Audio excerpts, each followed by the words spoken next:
Entonces, saludos a todos, soy Abraham Martínez. Seguimos con la segunda sesión de la serie sobre la Biblia como documento literario. Entonces, que en esta ocasión, en el tercer punto, dedicaremos a dilucidar un poco, sobre todo presentar las diferencias entre el Tanaj judío y la Septuaginta, o conocida tradicionalmente como Antiguo Testamento. Entonces aquí hay varias cuestiones cruciales que debemos tomar en cuenta. Primero, entonces vamos a tener en esta traducción el primer caso de la traducción, precisamente de la traslación de un texto espiritual de una comunidad no griega al mundo griego. Entonces, pero también aquí hay otra cuestión. Esta historia, podríamos denominarla así, mitología, es crucialmente diferente, radicalmente diversa de la concepción griega del libro sagrado. Entonces, aquí hay algo importante. En verdad, los griegos no tenían algo así como una Biblia, como un libro sagrado estándar. Ni siquiera la Teogonía, la Ilíada o la Odisea fueron considerados en su momento, esto hay que tener bien en cuenta, un libro sagrado, un texto canónico para la comunidad griega que debiera conocerse universalmente. Entonces, las odas de Píndaro, la Teogonía de Hesiodo, eran colecciones de canciones sagradas, pero de ninguna manera se les consideraba un valor sacramental específico. De hecho, habían otros himnos que se cantaban en los templos, cuya versión había pasado de generación en generación, entre la casta sacerdotal. Y por el otro lado, también los mitos no tenían dentro del mundo griego una versión estándar.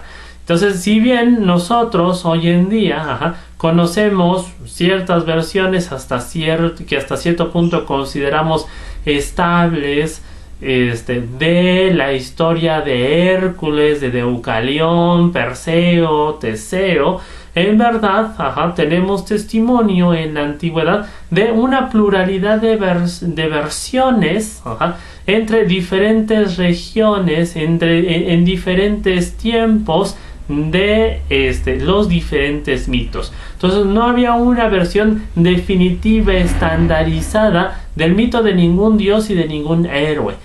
Dependiendo de las tradiciones específicas de los santuarios griegos, las versiones iban cambiando, y también con el paso del tiempo estas versiones iban desarrollando y dando paso a otras más.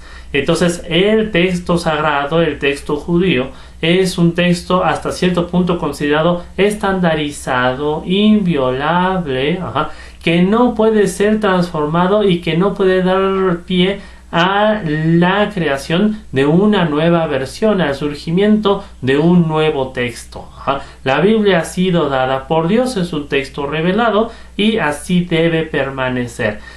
Y de hecho, dentro de la propia comunidad judía, la creación de la Septuaginta es considerada milagrosa, pero también hasta cierto punto un hecho del que se debe tomar cierta distancia.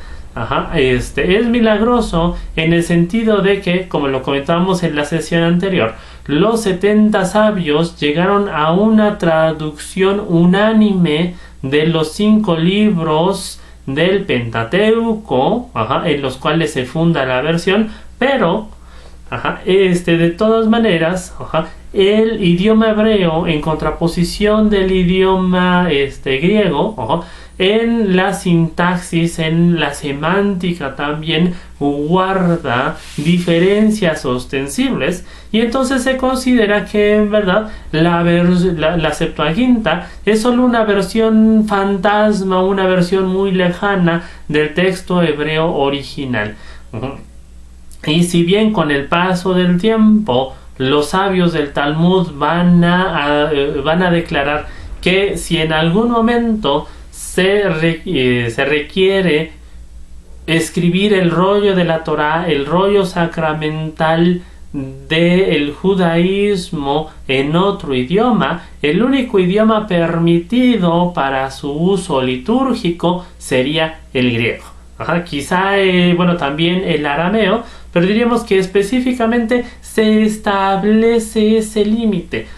Entonces, solamente el griego es una lengua lo suficientemente avanzada, lo suficientemente prestigiosa para que el mensaje bíblico se pueda tornar a otro idioma. Entonces esto también significa un cierto reconocimiento de una vida, de una altura intelectual de la lengua griega por parte del mundo hebreo.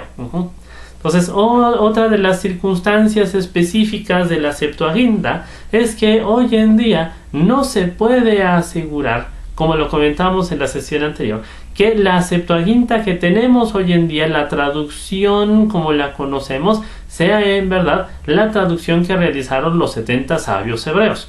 Entonces, la tradición simplemente adjudica la creación de este texto a la leyenda, pero no sabemos si la versión que hoy nos queda, porque hay testimonio de que con el paso del tiempo y muy rápidamente existieron diferentes versiones de la traducción griega de las escrituras. Entonces no hay no hay de todo un testimonio fiel de que el texto griego que hoy conocemos haya sido el texto griego que generaron los 70. Simplemente se quedó el nombre como una forma de nombrar la traducción griega de las escrituras. También aquí hay otra cuestión fundamental. La importancia, a su vez, de la versión de la Septuaginta radica en que va a ser la versión estándar, hasta cierto punto lo vamos a considerar así, de las escrituras hebreas, que se va a dispersar en el mundo griego. Entonces aquí hay algo muy relevante que se debe tomar en cuenta. Entonces, una vez traducido el texto hebreo, la Biblia no se quedó constreñida a la comunidad judía, sino que empezó una especie de dispersión, de tránsito entre diferentes comunidades. Entonces hoy en día se tiene testimonio de que no solamente los hebreos de lengua griega leían las Sagradas Escrituras, sino que también comunidades griegas y comunidades romanas tuvieron un interés específico en las Sagradas Escrituras que llevó, por ejemplo, a la creación de textos apócrifos griegos de la Biblia. Entonces, textos apócrifos escritos en lengua griega, no formados en la lengua hebrea original, sino escritos premeditadamente en griego y que van a quedar dentro del movimiento que históricamente conocemos como los gnósticos. Entonces, los gnósticos no solamente fueron gnósticos cristianos, sino que el movimiento gnóstico comienza en Alejandría siglos anteriores y comienza a formar un canon propio de escritos, inspirándose en la Biblia y transformándolo a través de una serie de ideas típicas del mundo griego. Entonces va a haber una labor de reescritura de la Biblia que en un primer momento va a llevar a la formación del gnosticismo judaico, es decir, de un misticismo en lengua griega, pero que tuvo como autores algunos personajes del mundo judío. Y por el otro lado, precisamente ello va a llevar a la formación a posteriori del canon cristiano de las escrituras, lo que se conoce como el Antiguo Testamento y posteriormente a la redacción de los propios evangelios. Específicamente en el Apocalipsis y en el Evangelio de San Juan vamos a ver una marcada influencia gnóstica dentro del canon cristiano que se va a formar para las generaciones. Entonces la Biblia, la Septuaginta aquí hay algo importante, no solamente va a traducir las escrituras hebreas al griego, sino también una selección más o menos pequeña de otros libros que interesaron a la comunidad cristiana primitiva y que con el paso del tiempo van a quedar dentro de la selección de las sagradas escrituras de tanto la comunidad griega como también de la Biblia católica. Entonces, muchas gracias por su atención. Nos estamos viendo en la próxima edición de La Biblia como documento literario.